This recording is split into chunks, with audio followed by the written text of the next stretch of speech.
লোকেরা তাকে যেভাবে হোক মেরে ফেলতে চাইছিল, কারণ এই বানর কখনো কারো সমস্যা আবার কখনো কারো রুটি চুরি করে আনতো, কারণ তার ক্ষুধার্ত বাচ্চারা তার অপেক্ষায় থাকতো।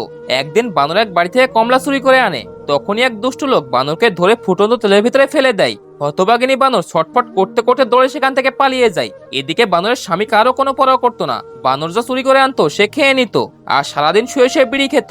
এদিকে বানরাজ কিছু চুরি করে আনতে না পারায় শয়তান স্বামী তাকে অনেক মারধর করে আর ফুটন্ত গরম পানি তার শরীরে ঢেলে দেয়। অসহায় বানর ব্যথায় ছটফট করতে থাকে।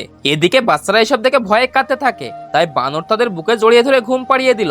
তারপরে অসহায় বানর সারা রাত বসে বসে কাঁদলো, কারণ আস্তার বাচ্চারা না খেয়ে ঘুমিয়ে পড়েছে। সকাল হতেই অসহায় বানর আবার খাবারের খোঁজে বেরিয়ে পড়লো। তখন তার দুষ্টু বিড়িখোর স্বামী তার একটি বাচ্চাকে বাজারে নিয়ে মাংসের দোকানে বিক্রি করে দিল। এদিকে অসহায় বানর খাবার নিয়ে বাড়িতে আসে আর এসে একটি বাচ্চা কম দেখে আটকে ওঠে। বাকি বাচ্চারা কাঁদতে কাঁদতে মাকে সব বলে দেয়। অসহায় বানর দৌড়ে মাংসের দোকানে যায়, কিন্তু তার বাচ্চা সেখানে আর নেই।